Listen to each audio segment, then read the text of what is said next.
Howdly doodly there, neighborinos. Hope you're having a flanderific day. We are back. It's been a long time since we've done an SFC episode. Um, we were going to be doing one on Thursday, but G and I both had to go to the hospital. So G, I think, had like some nausea or something, and I was just visiting my mom, so I'm okay, but keep G in your prayers. I think he's doing all right though, because I talked to him earlier today for like a second. um, we were gonna do some rivals, but then I had to again go to the hospital. I mean, I guess it's recovery technically. It's not the hospital. It's like recovery. Um, yeah, because my mom is still kind of down and out with her whole ankle thing, but she's going to be getting surgery on it this week. So hopefully it'll be all better. I believe she's going to be coming home this week too, but she's still not going to be able to really do a whole lot because she can't like walk. Oh, the sound is on. Let me go turn that off real quick.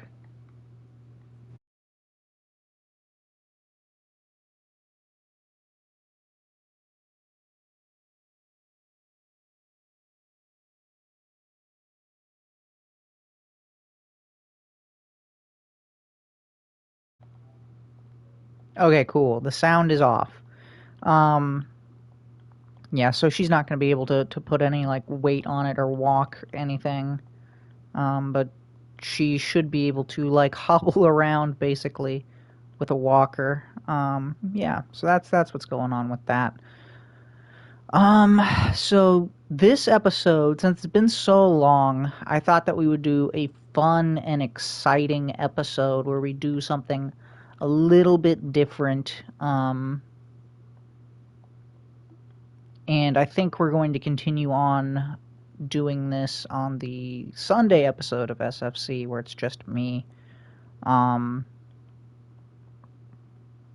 I don't know. Maybe Steven and G will hear about what's going on and they might want to join in and give their 2 cents. So yeah, we're going to be reading a book, a very awesome book. I haven't read it to be fair, but I know it's going to be awesome. Stop in the Name of God, Why Honoring the Sabbath Will Transform Your Life by Charlie Kirk. So I got this book for Christmas, and I've been saving it. I didn't want to immediately just go through and read it because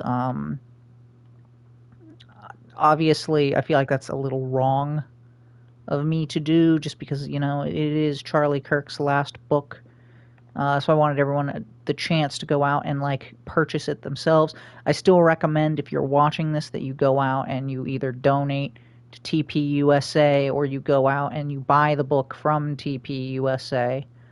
I know they've been under a lot of fire recently, but it's still a great nonprofit. So yeah, make sure to show them a bunch of love, bunch of support, and we're not going to be doing this like I just read it. I'm going to stop along the way, kind of like what we used to do in SFC, where we'd read the verse or the chapter, and we would just kind of stop and like talk whatever goes through and like interests us. But I'm going to be doing that because I don't want this to be just like an audiobook deal for y'all. Because like I said, I want you to go out and actually buy the book. So yeah. And before we even start, I feel like it's time we get a new Bible verse going here. Oh no. Is this the new or the old one? This is the old one. Okay, good. So this is the new one. Yes. Let's go ahead and put that one up. And of course, this next one is going to be related to the Sabbath, of course.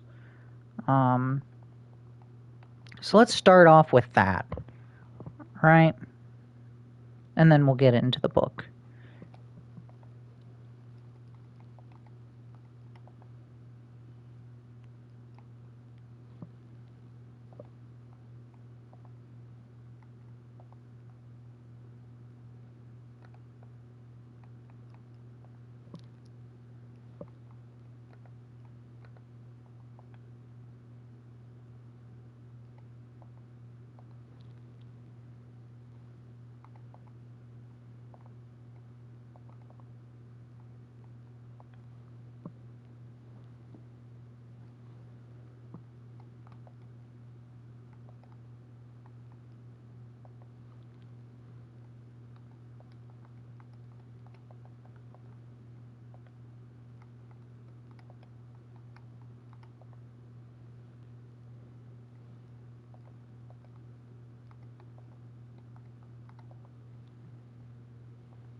Oh, no, I did have the right spacing.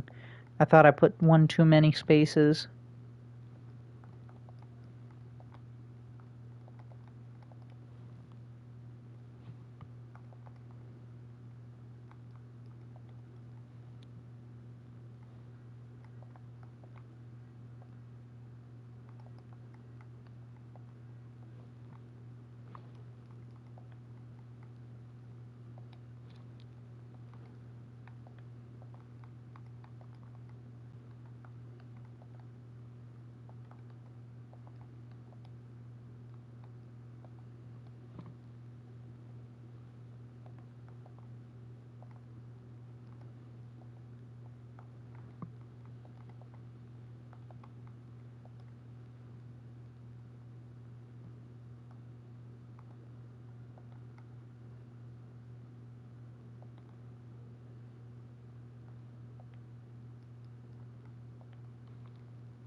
Ezekiel 20:12. Moreover, also I gave them my Sabbaths to be a sign between me and them, that they might know that I am the Lord that sanctify them. All right. First, I'm going to check and make sure that everything is working fine with the audio, because I had some issues with the headset beforehand, and I want to make sure that y'all can hear me. Or this is going to be kind of a waste of time. Alright, cool. You can hear me. That's awesome. Stop in the Name of God by Charlie Kirk.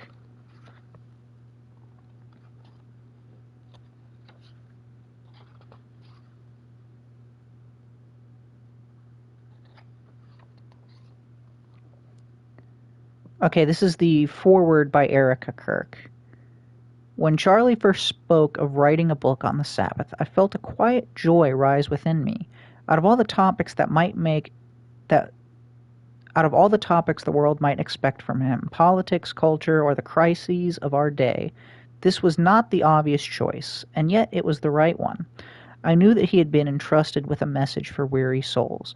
You know, this is so true. I feel like a lot of people kind of saw him as like the Trump MAGA guy that would go around just talking about politics. And I mean, to a certain extent, that is true. But man, he was very, very profound with his faith. Like, he always found a way to talk about God. And I feel like this is like an appropriate swan song, you know, for him. For beneath the constant hum of urgency and the endless clamor of life, he discerned what so many overlooked, the absence of true rest. Not the shallow relief of sleeping late or silencing a phone, but the holy rest that comes only when one surrenders the rush, sits before the Lord, and remembers that he is God. Charlie's days were Charlie's days were full to the brim. He bore a weight of responsibility that few could comprehend. Charlie hosted 3 hours of live radio each day, traveled more than 300 days a year, visited college and high school campuses every week, and passionately shared the gospel at churches around the country.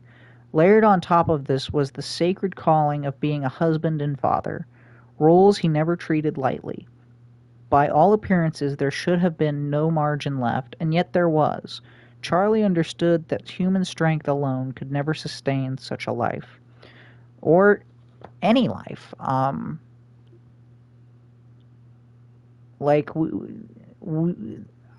feel like the most appropriate thing to say here was something that I heard Charlie say, and that is the most important thing in life is your relationship with the divine. Because we can go through our lives and we can gain some rest, you know,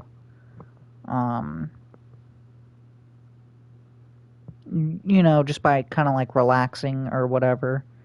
But the only way you truly recharge yourself is by spending time with God. A really interesting way I heard this explained was from all people on earth, Milo Yiannopoulos, who said that we're like phones, right? And if you don't charge your phone, it dies. So the phone would be us, the charger is Jesus, and the brick that plugs into, he's the charger and the brick that plugs into the outlet, and the outlet is God. Because you can be like relaxed but not truly recharged, if that makes sense. Because there's more to life than just, what you see. There's the whole spiritual aspect, and if you don't properly recharge that, you're not gonna truly go anywhere. He anchored himself in the Word of God. He embraced the Sabbath, not as an antiquated ritual, but as a bold confession of faith and a declaration that the world is upheld by God's hand and not man's striving. My husband's conviction was not born in a moment, nor did it appear without root. From the earliest days of our marriage, I watched him earnestly pursue what it meant to walk in obedience to God.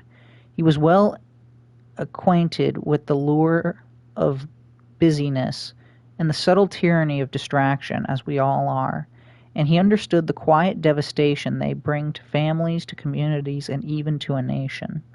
Honoring the Sabbath became his defiance against that lie. It was his declaration that a man's value is not measured by his output and productivity level, but by his surrender. In keeping the Sabbath, Charlie was saying with his life, God, you are enough.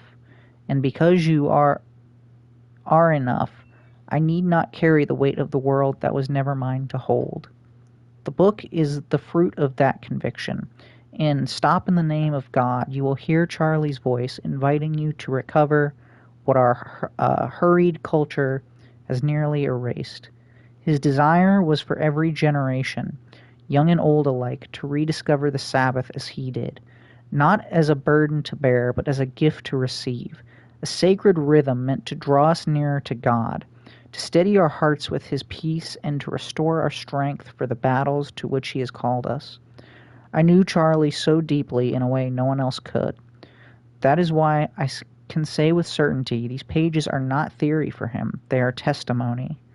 The words you hold in your hands were the convictions he lived that were written on his heart. Week after week, no matter how crowded his calendar, or how heavy the demands, he made room on Saturdays to step back. He had an elevated intentionality to be present with our family, to unplug from the world, to open his Bible, and to bow his head in prayer. In full transparency, there were moments when responsibilities pressed in and work could not wait, and he'd switch his Sabbath day to a different day of the week. But perfection was never the aim. Yeah, I feel like that's a pretty interesting. I mean, it makes sense, but a pretty interesting take is that it doesn't necessarily matter exactly when you do it, as long as you do it, as long as you spend time with God. And that whole thing kind of brings me back to, I don't remember which book it was. I think it was maybe Matthew, where the disciples are going through and are picking grain because they're hungry and it's the Sabbath. And the Pharisees are quite upset about this, as they often find things to be upset about. And Jesus tells them that the rules that man has set, and I mean, I suppose he's even saying the ones that God has set, are not more important than your heart posture. Because heart posture is kind of everything.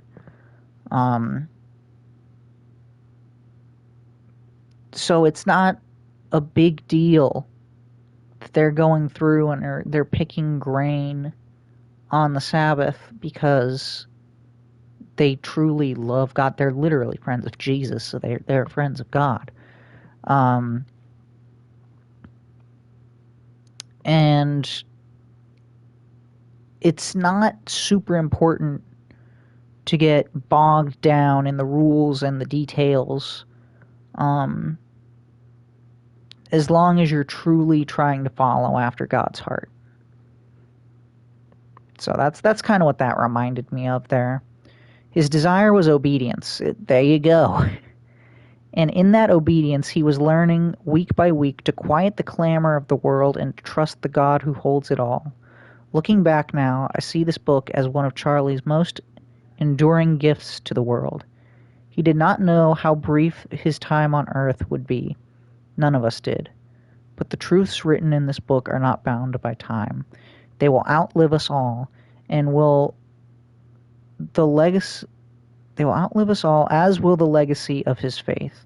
In public, Charlie was bold and unflinching in defense of the truth. At home, he was tender and incredibly loving.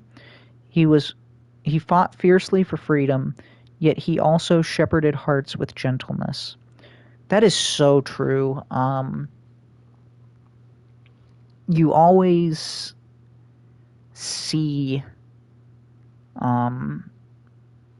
like clips from Charlie, and it didn't matter how like awful those people were being to him. He was never mean to them. He was like, he could have been. He absolutely could have been. And speaking back on Milo, um, I think about it, and it's like Milo was. He's a character. He's a character, all right. And he could be very mean to these people, very snarky, very mean. But that was never Charlie.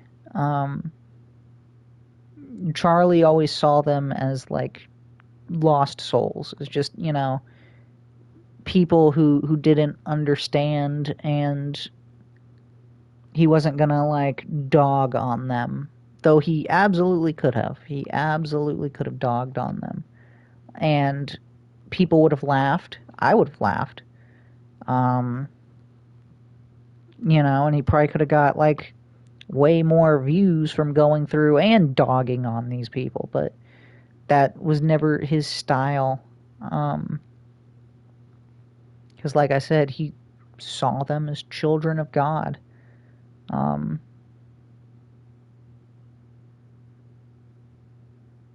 yeah, they may not have seen themselves that way, and they may not have seen him that way.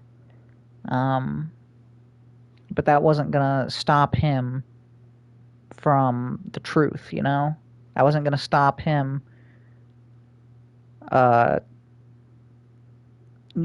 just because, they didn't believe in God, and, they didn't see the mark of the divine on themselves or on Charlie.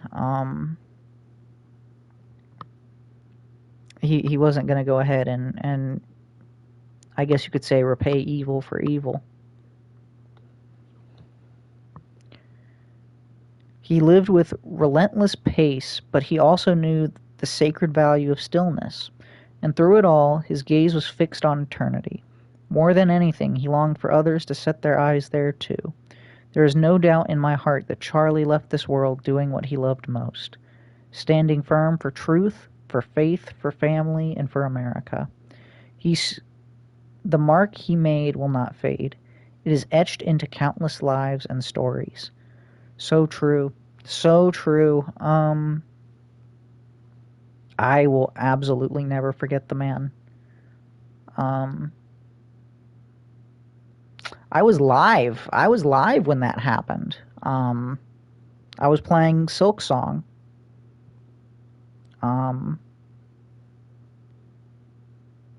I believe I was in the far fields, or what's that other area with the stick bugs? Kind of to the left of Bellhart. I was over there, or I was in far fields. I don't remember. It was one of the two. And I was just in disbelief.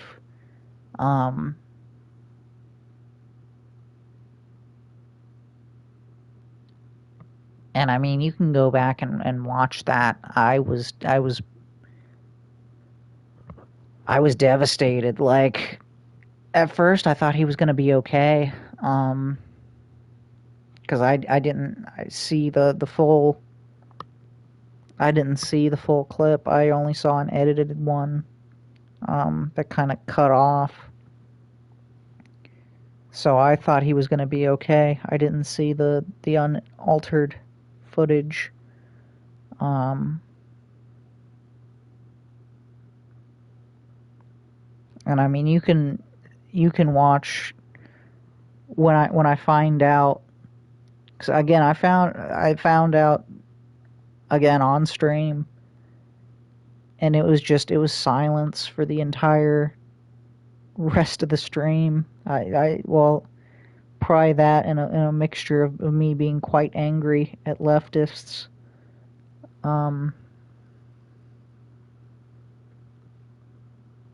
Yeah. No, he had a very, very profound impact on my life. Yeah, that was really hard. And honestly, there are still clips I watch every now and then of Charlie, and I still get sad. Um, and I feel like a lot of people feel that way. Like, I see a lot of people commenting that, like, they never met the man, but they feel like they lost a brother. Um, yeah. I mean, I do feel that way.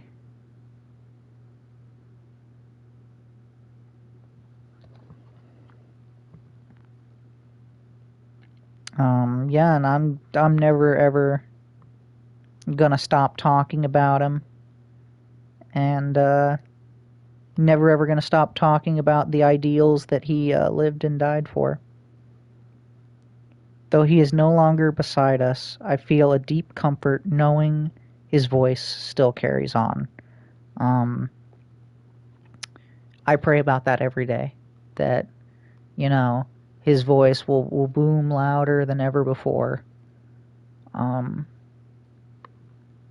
yeah. Though this book, his podcast, his videos, and every testimony, Charlie continues to speak. Oh, through this book, his podcast, his videos, and every testimony, Charlie continues to speak. He continues to point us back to what matters most. He reminds us that our lives are not our own. They belong wholly to God. True. Very true. I think it's Job that says, "The Lord giveth and the Lord taketh away." And he shows us that the truest freedom is never won by endless striving, but by surrendering our will to the one who holds every plan in his hands. If you knew Charlie, you knew he could never be content to stand on the sidelines. He was a man of action, of courage, of pressing forward no matter the cost. But he also understood something deeper, that actions without a firm foundation is hollow. That is why this book is so vital. I just quickly want to say, because she says that he was a man of action, of courage, of pressing forward no matter the cost. One of my favorite Charlie Kirk quotes is, it was after Joe Biden was elected, and I don't remember who he told this. It might have just been a turning point. I don't think it was even a public quote, but everyone talks about it now, and it's like, everyone was like, well, what are we going to do? And he's like, we're going to go 50 times harder.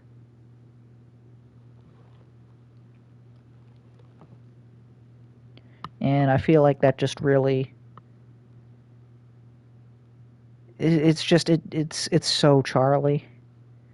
It reveals the bedrock beneath everything he did, an unshakable faith in the promises of God and a life ordered by the truth of his word. As Charlie's widow, I write these words through tears, yet also with a steady hope. My prayer is that you, and one day my two precious children, will not only read these pages but weave them into the fabric of your life. That you will let one of Charlie's final messages quiet your hurried steps and lead you nearer to God. And I ask that you honor his memory in the way he longed for most, not with applause or recognition, but with a life marked by simple, faithful obedience to the Lord. Yeah, one of his things was always try to make heaven as crowded as possible. Thank you for opening these pages, for allowing Charlie's words and convictions to take root into your own life, and for helping to carry forward the legacy of a man who poured himself out for his Savior, his family, and his country. My prayer is that through this book you will discover what Charlie discovered in the Sabbath, a holy rest that steadies the heart, renews the soul, and gives strength for the road that lies ahead. May God bless you, and now go make heaven crowded. Yeah, right there. And that was Erica Kirk. Obviously.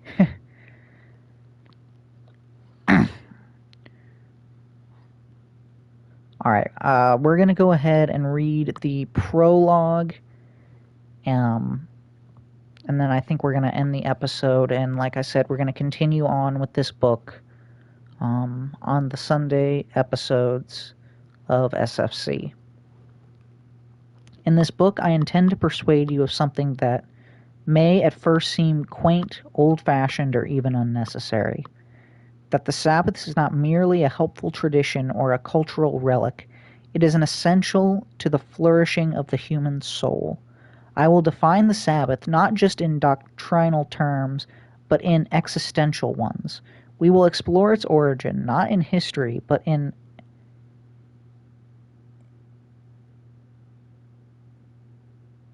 eternity. Sorry, it's like, so the word eternity is not like together. It's ETER, and then it's like cut off, and then it's on the next line niti, and it just kind of threw me for some reason.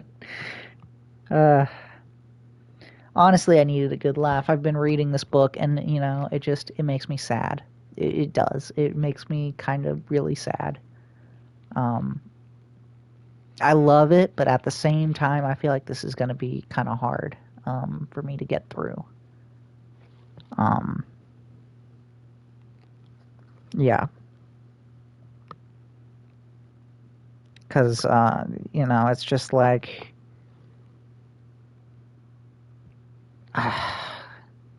like I said earlier, it's like a brother died, and I'm just going through, and I'm reading, like, a letter that he's written to all of us,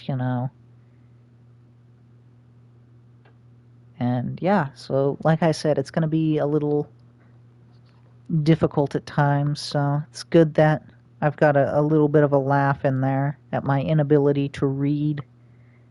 We will explore its origin, not in history, but in eternity, not in law, but in creation. I will show you how to incorporate it, not as a weekly burden, but as a life-giving rhythm that reorders your time, renews your mind, and restores your humanity. And yes, we will address the pressing and often polarizing question among Christians: are we still bound to observe the Sabbath? My question will not be glib or conveniently theological. It will be drawn from the deep well of Scripture, history, and the lived wisdom of saints and sages across centuries. Even if you are not yet... Oh, that's great. That's great. So it's even if you are not, and in parentheses it says yet.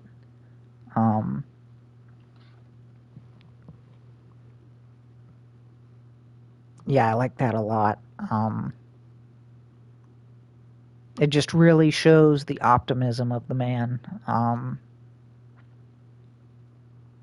That he really, really wants you to love God and to be in heaven. Yeah. Very, very Charlie thing to do. Even if you are not yet a follower of Jesus Christ, I implore you to read on. This book is not written for the religiously initiated alone. It is written for the exhausted parent, the anxious student, the burned-out executive, the soul-numbed scroller. This is not a suggestion manual or a spiritual upgrade for those with spare time. This is a manifesto against the machine of modern life. It is a call to war against the endless noise and the ceaseless hurry that have slowly robbed you of your joy, your wonder, and your rest. I am not writing to affirm your lifestyle. I am writing to interrupt it, and I am writing to cut at the root of some of the deepest wounds in our society: disconnection, anxiety, spiritual fatigue, moral confusion, and to offer you a concrete, ancient, and divine practice that can begin to heal them. The Sabbath is not merely a religious tradition for observant Jews or pious Christians. It is a spiritual technology woven into the fabric of creation itself, long before Moses received the Ten Commandments. Before Israelites ever wandered the desert, Before there was a synagogue or a church, there was a Sabbath. And on the seventh day God finished his work that he had done, and he rested. Genesis 2:2. The Sabbath is not man-made. It is God-breathed. It is not legalism. It is liberation. And in rejoicing it, we have not just dismissed a day. We have denied a divine pattern, and we are now reaping the consequences. As America has abandoned the Sabbath, we have watched nearly every major marker of health, emotional, spiritual, communal, begin to fail. This is so true.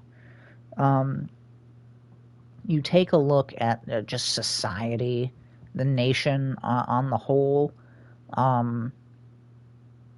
The further that we stray from God, the worse things get. And that has been true since the beginning. I mean, you take a look at it. I feel like a really easy example would be just from like the 50s till now, or like even the 1900s till now. But I mean, you can even take a look at it, and it's like you further back, one that probably most people wouldn't connect, but it's like the more that we allowed slavery to go on, obviously slavery is... So a lot of people have a lot of different thoughts on this, and I feel like a lot of them are not correct. People like to say that the Bible encourages slavery. It does not. I mean, you just take a look at everything Jesus said about how to treat people, and tell me how slavery fits in with that. It doesn't. It doesn't. Look at how Paul said to treat people, right? Who was probably the greatest apostle.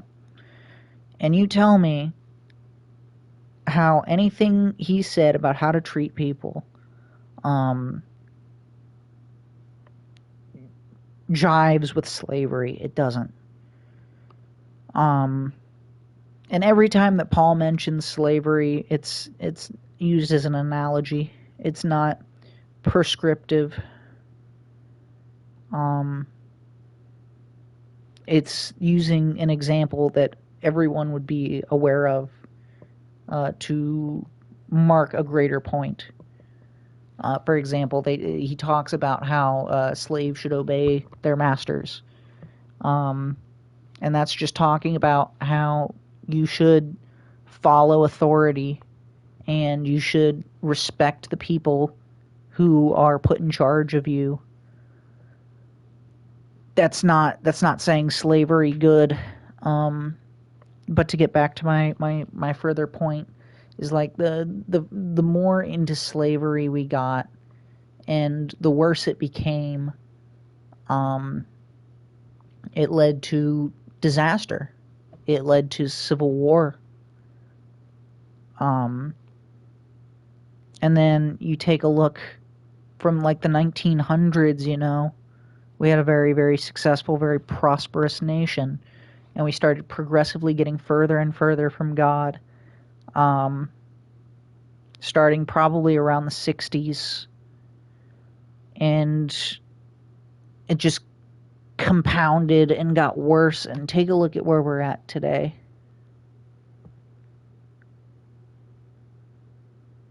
Yeah, it's a very, very profound point to mention that the further that we get from God, the worse things are going to get. And you can take a look at that throughout the Bible and any Christian nation in the world. The further they get from God, the closer to destruction they get. But in saying this, there's hope. Because of people like Charlie Kirk, I feel like as a nation, you know what? To go even deeper into it, as a generation, as you know, in my generation, we're getting closer to God. Um, my generation is the first one, and I believe that's Gen Z. Yeah, it would be Gen Z. We are getting closer to God. We're the first generation in a long time, first generation in generations that are going to church more, like than our parents. And even more awesome, it's starting with men like me.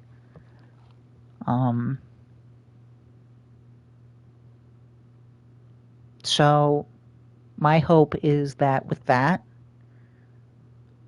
we're gonna take it back. We're going to have a righteous, godly nation. I hope. And like I said, if that does come to pass, it will be because of people like Charlie Kirk and like you and me, who are going out and, going to church. In my case, watching it online, but it still counts. It still counts. I get my sermon every day, well, or every Sunday.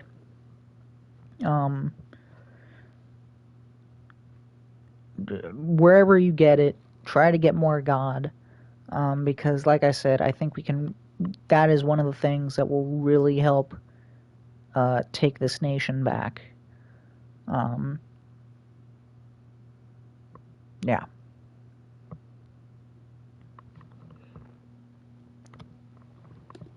Let's continue on.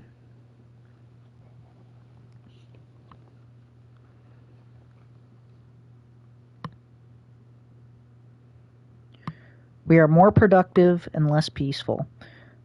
Wow, that yeah. Yeah. More connected digitally and more isolated relationally. We are overstimulated, undernourished, distracted, discontent, and desperately lonely. We are in many ways a Sabbathless people, wandering, overworked, and longing, without even knowing for what.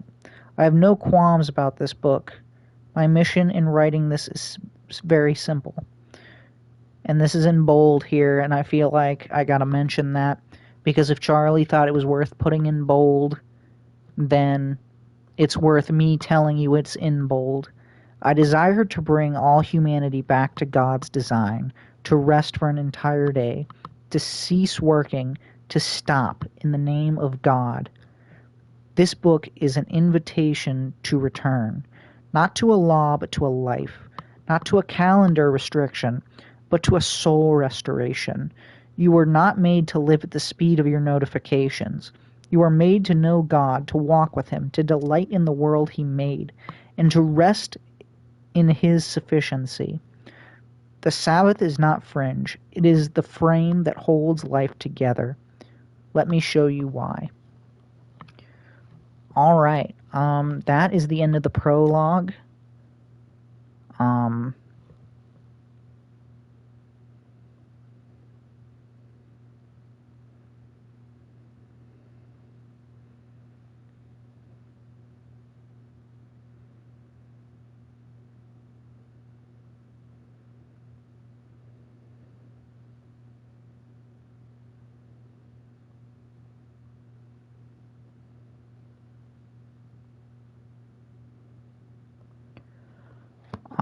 Yeah. So that's the end of the prologue. We're going to continue in the next episode, but I feel like I've been going through and I've been listening to Psalms today, because that's the book of the Bible I'm at, and I feel like we should go ahead and read a few of those. Of course, we've got Psalm 23:1. The Lord is my shepherd, I shall not want.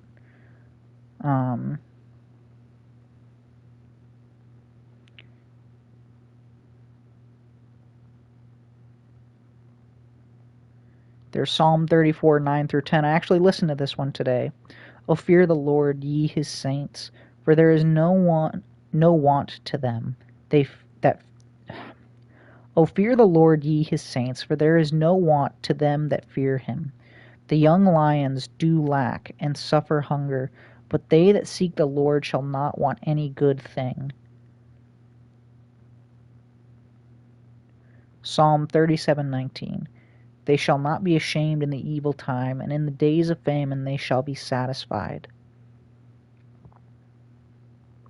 Psalm 68:19. Blessed be the Lord, who daily loadeth us with benefits, even the Lord of our salvation.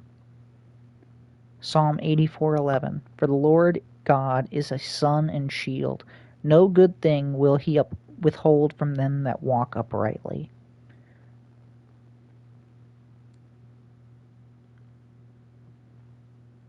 All right. Yeah, this has been a real one.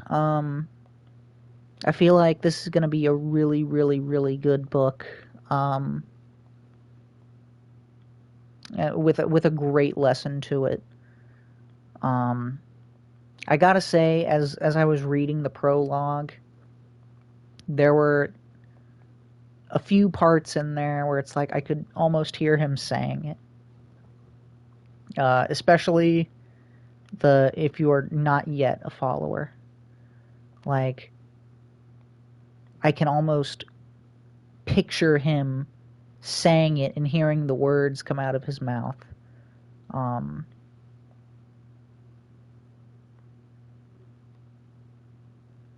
But yeah, no, there's so much truth to that, and I feel like we're definitely going to go deeper when we actually go into the book, since I only got through the foreword and the prologue. But there's definitely something to be said for that we don't really follow a Sabbath, you know. I mean, I'm definitely guilty of this, though I try to have like a Sunday routine. I've been not as good about it recently, but I'm trying to get better with it. You know, every day I start off in the Bible app. I read the verse, I go through the guided scripture and the prayer section. And I'm not saying this is necessarily, I'm not prescribing this to anyone. But I mean, if it helps, it helps. I'm just feel like I want to tell y'all what I do. And you got to find what's right for you, you know? It's your walk after all. You know, we all have our own walk with God. And you got to find what works for you. This is just what I've been doing. I go through that. And that's when I do my morning prayer. And then, you know, on Sundays, I'll go through and I'll listen to church, you know.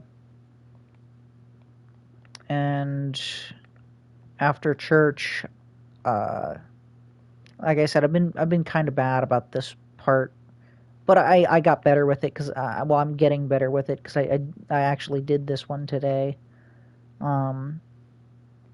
Is I'll go through and I'll listen to the audio Bible. So today we went and I listened to Psalms. And I'm about maybe a quarter of the way through Psalms right now.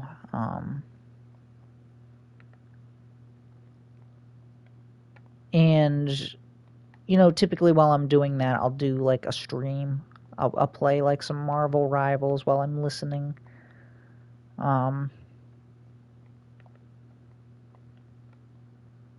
I don't know. Maybe that's not the best thing to do, but, you know. I'm having fun with it. And I don't know. I feel like playing video games helps me recharge.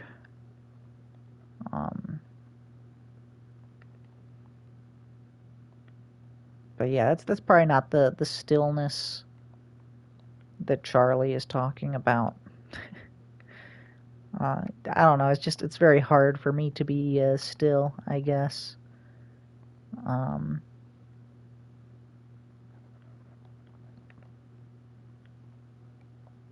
but yeah. So anyway, I hope you all find uh, a good routine for your Sabbath. And again, I wouldn't necessarily say there's a wrong way to do it. Um,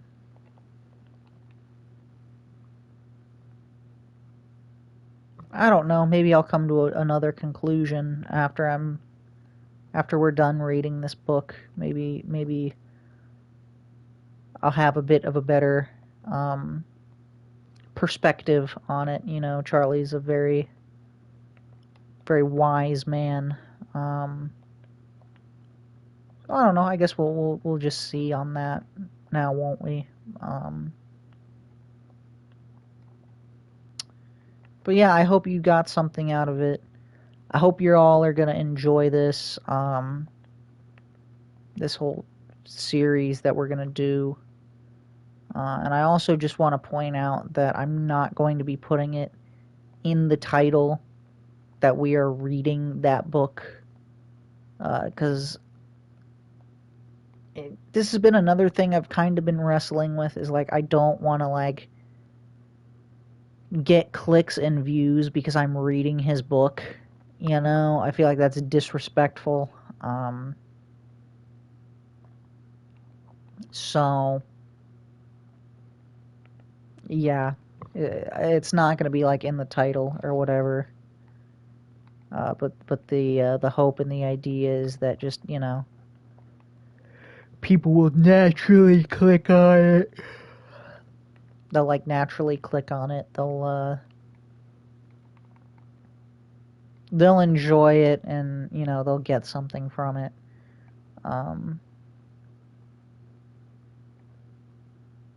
So yeah. Well, actually, first let's quickly go ahead and reread the Bible verse of the day.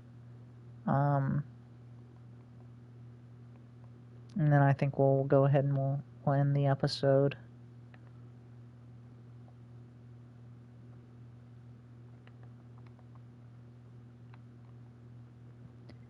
Ezekiel 20:12. Moreover, also I gave them my Sabbaths to be a sign between me and them, that they might know that I am the Lord that sanctify them. Yeah, so thank you everybody for watching, and I'll see you all in the next one. Bye-bye.